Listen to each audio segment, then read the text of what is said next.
Welcome back, Daydreamer. Have you ever wondered how to make your own full cloth version of a Gunpla? You know, like the crossbones? Well, today I'm going to show you.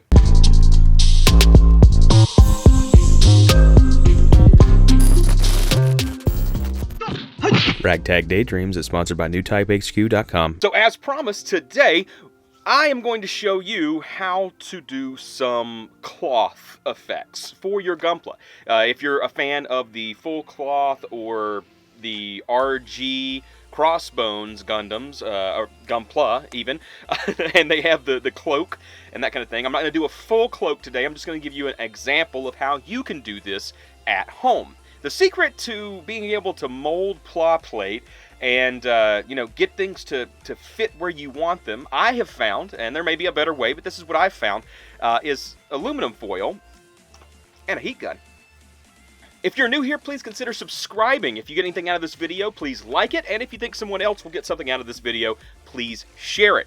I try to give people new things and new techniques to use on their different Gunpla and show a whole bunch of different kits. I'm not really a reviewer, but I like to show you guys my processes, and I'm not scared to fail.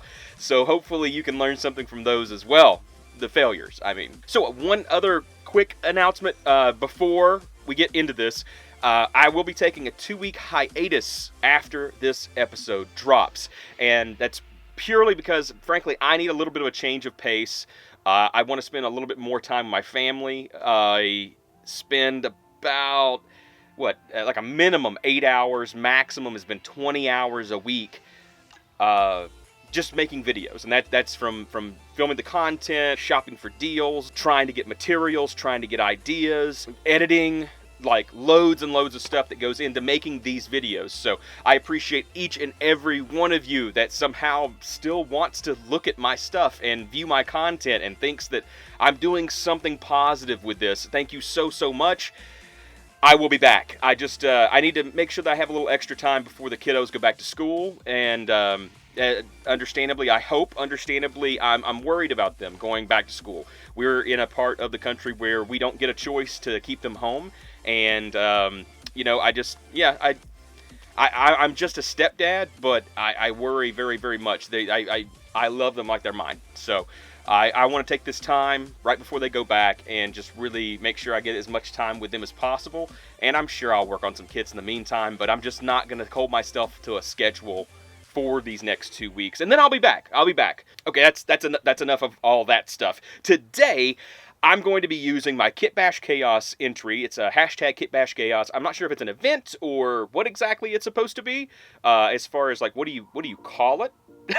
But anyways, it's this thing that Not So Average Builder and Gunpla University has going on. And let me just tell you something. Both of those channels and everybody involved with those channels, like, I talk to them outside of comments and things like that. Awesome people. If you don't know about them, go check them out. Show them some love. If you like anything that I have to do, like with Gunpla or anything like that, they blow me out of the water. So go check them out. So let's go ahead and start customizing the cloak for this guy. Okay, so the first thing I want to do is fold up the aluminum foil. It's a pretty big piece. I mean, it's about like this. Okay.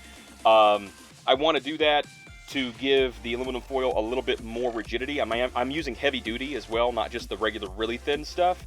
So I'm going to fold that up. I'm going to press part of it into the underside of the shoulder pad, the pauldron. I think that's a pauldron. Is that a pauldron? I think it is. But that's what I'm going to do just to get the shape of the underside of the pauldron ready to go. From there, I'm going to try to press in some of the wave and some kind of detail there to at least get a couple of just some movement effect, essentially. Anywhere where there'll be a crease or a wrinkle from it looking windswept, that's what I'm going for here.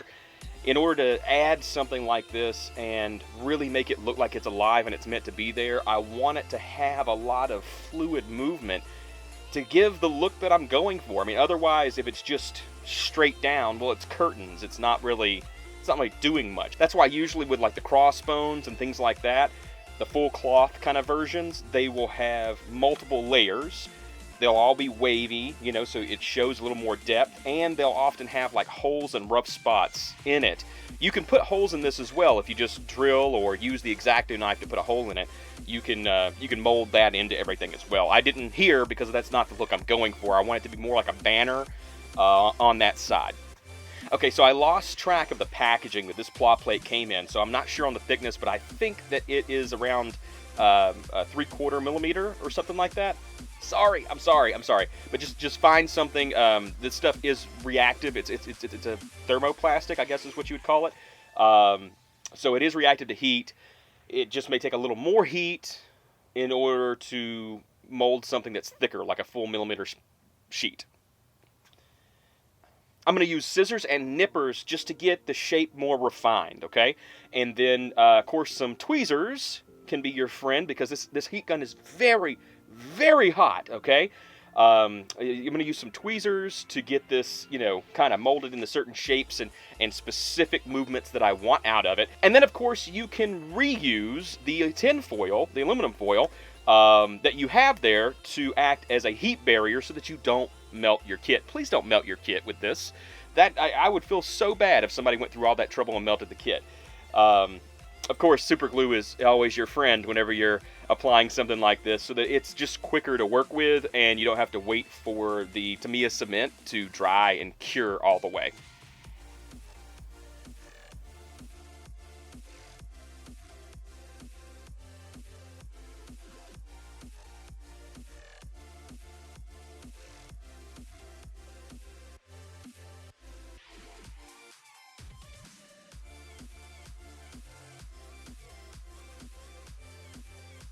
Okay, so not so bad.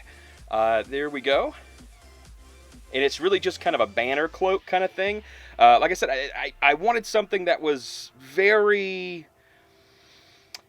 gladiatorial. I don't know, it's just some of these kits were just talking to me that way. So I will probably end up adding some kind of plow plate or maybe some minor scribing or something, but this is basically done. I mean, I've added so many kits together already.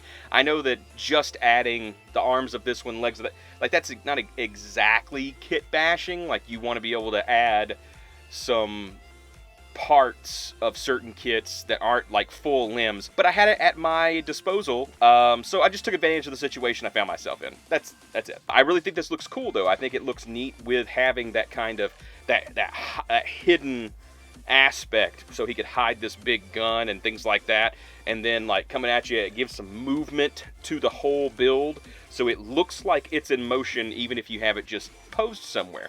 So I will leave you with some shots of this guy in the little photo booth over there, and the next time you see it will probably be when it's already painted up in gray primer and ready to go. I hope you liked this episode. Again, I will see you guys in 2 weeks.